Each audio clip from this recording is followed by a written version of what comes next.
Hi everyone, मैं हूं पुनीत शर्मा ज्योतिषाचार्य और आज मैं आप लोगों को बताऊंगी अभिजीत नक्षत्र के बारे में। अभिजीत नक्षत्र 27 नक्षत्र के बारे में तो सभी लोगों को बहुत ज़्यादा अच्छे से मालूम है और जो भी ज्योतिष का ज्ञान रखते हैं उन्हें तो हर चीज़ इवन अभिजीत मुहूर्त के बारे में भी मालूम है। लेकिन अभिजीत मुहूर्त के ऊपर ही मैं आज चर्चा क्यों कर रही हूँ, इसके पीछे कारण ये है कि मैं आप लोगों को इससे जुड़े हुए कुछ उपाय बताने जा रही हूँ आज।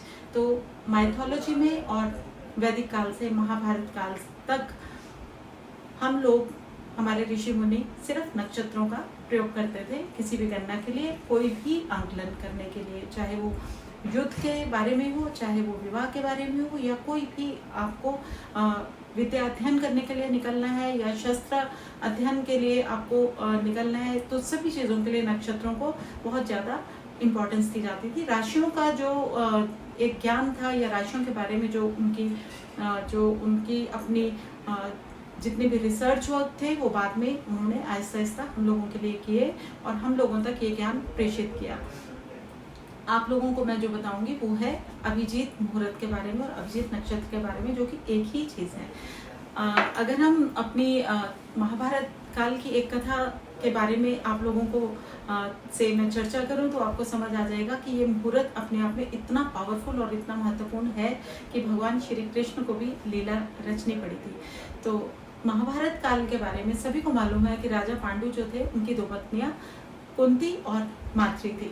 माद्री की जो दो संतानें थी नकुल और सहदेव, उनमें नकुल जो थे वो तो बहुत अच्छे घुड़सवार थे और उनके अलावा सहदेव जो थे वो इतनी अच्छी ज्योतिष की गणना और समझ रखते थे कि उनकी गणनाओं के ऊपर किसी को भी संशय कभी नहीं हुआ। और उस युग में हुआ क्या कि जब कुरुक्षेत्र का युद्ध होने जा रहा था तब दुर्योधन जो उनके ओपोनेंट थे वो सहदेव के पास आए और उनसे उन्होंने पूछा कि इस युद्ध को जीतने के लिए कोई एक अच्छा सा मुहूर्त बता दें। अब वो एक ऐसी विद्या को लेके बैठे थे कि उन्हें उसको बताना ही पड़ेगा।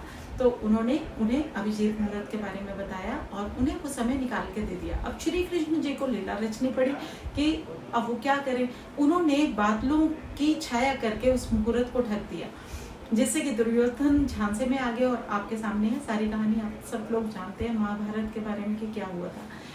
इसके अलावा 27 नक्षत्र जो हैं वो चंद्रमा की 27 बीवियां हैं, यानी कि 27 नक्षत्रों से चंद्रमा की शादी हो रखी है। उसके अलावा प्रजापति जिनकी 27 पुत्रियों से चंद्रमा ने विवाह किया था, उन्हीं के ब्रदर हैं, एक भाई हैं जिनको हम अभिजीत मुहूर्त के नाम से जानते हैं।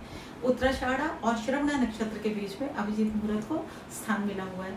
ये बहुत ही प्रखर, बहुत ही शानदार और बहुत ही चमकीले जो पूर्व की दिशा में उदय, ये एक आभामंडल में बहुत ही पावरफुल नक्षत्र हैं और इनके नाम से ही आप लोगों को समझ में आ गया होगा कि वेस्ट की तरफ इनका फेस है, तो ये एक तरह से विक्टोरियस नक्षत्र की तरह से गिने जाते हैं। और इन्हीं के नाम से जो मुहूर्त है उसका उपयोग करने से हम कार्य सिद्धियां कर सकते हैं।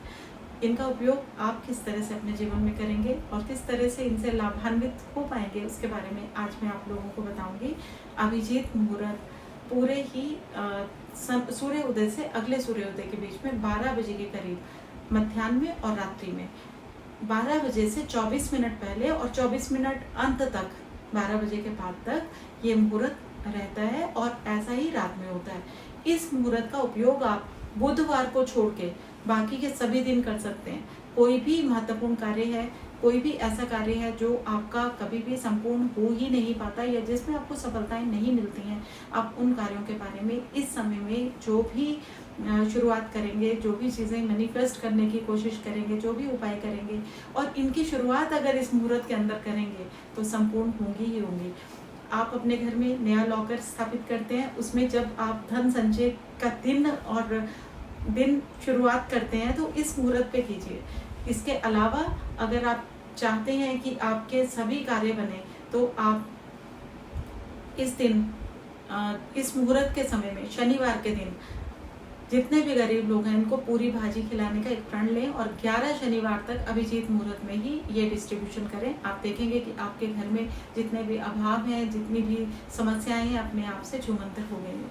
तो अभिजीत मुहूर्त का आप हर तरह से प्रयोग कर सकते हैं, चाहे वो विद्या अध्ययन है, चाहे आपकी सेहत से जुड़े मसले हैं और चाहे लीगल इश्यूज को लेके आपको बहुत दिनों से अगर सफलताएं नहीं मिल रही हैं और आपको लगता है कि आप जो भी कोर्ट केस में प्रेजेंटेशंस बनाने के लिए सोचते हैं, आपको अगर किसी वकील से मिलने जाना है, अपने केस को लेके डिस्कशंस करने हैं, तो आप इस मुहूर्त को पिक करिए। इसमें आप अपने हर कार्य को पाएंगे कि वो निष्फल नहीं होगा, क्योंकि विनर नक्षत्र यानी कि विक्टोरियस नक्षत्र, अभिजीत नक्षत्र के अंदर किए गए कार्य संपूर्ण होते हैं। तो इस तरह से हम इसका यूटिलाइज कर सकते हैं। और इसके अलावा अगर आपको लगता है कि आपके घर के अंदर हेल्थ के इश्यूज लगातार बने हुए हैं, धन की समस्याएं बनी हुई हैं, तो 2 उपाय और कर सकते हैं आप। अभिजीत नक्षत्र के अंदर आप कोशिश कीजिए कि अपने घर के मुख्य द्वार पे आप हल्दी और केसर को मिला के एक स्वास्तिक का चिन्ह बनाएं, और उस स्वास्तिक के चिन्ह को बनाने के बाद में आप आके गुड़ और जल से अपना मुंह मीठा करें। इसके बाद आप अपने मन की इच्छाओं के बारे में ईस्ट फेस करके बैठ के जब विजुअलाइजेशन करेंगे, तो आपकी वो इच्छाएं प्रबल तौर पे आपके सामने मैनिफेस्ट होते हुए दिखनी शुरू हो जाएंगी। और ऐसा आप अभिजीत मुहूर्त में लगातार भी कर सकते हैं। बहुत आसान उपाय है। अभिजीत मुहूर्त में किए गए कार्य हमेशा सफलताएं दिलाते हैं। बुधवार के दिन केवल आपको अभिजीत मुहूर्त का प्रयोग ज़्यादा शुभ फलदायी नहीं होता है, और साथ में दक्षिण दिशा में आप अभिजीत मुहूर्त में ना जाएं। सिर्फ इतना सा आपको ध्यान रखना है। अभिजीत मुहूर्त में शुरू किए गए किसी भी बुक का चयन करके अगर हम उसका अध्ययन करना चाहते हैं, उसका स्मरण करना चाहते हैं, तो हमें वो कार्य भी बहुत अच्छे से याद हो जाएंगे। हमें पूरी बुक पढ़ने में हमेशा सफलताएं मिलेंगी। और विक्टोरियस नक्षत्र में किए गए कार्यों को अगर आप मन से, श्रद्धा से, फेथ से करते हैं, तो आपका कार्य जरूर संपूर्ण होगा। आपका शुभ हो, मंगल हो, और आप अपने चैनल के साथ इसी तरह जुड़े रहें। जितने भी न्यू व्यूअर्स हैं उन लोगों से मैं आग्रह करूंगी कि गॉड ग्रेस टीवी चैनल को सब्सक्राइब कीजिए, शेयर कीजिए, लाइक कीजिए, बेल आइकॉन हिट करना ना भूलें, ताकि अपडेट्स आप तक पहुंचती रहे। नमस्कार, फिर मिलेंगे।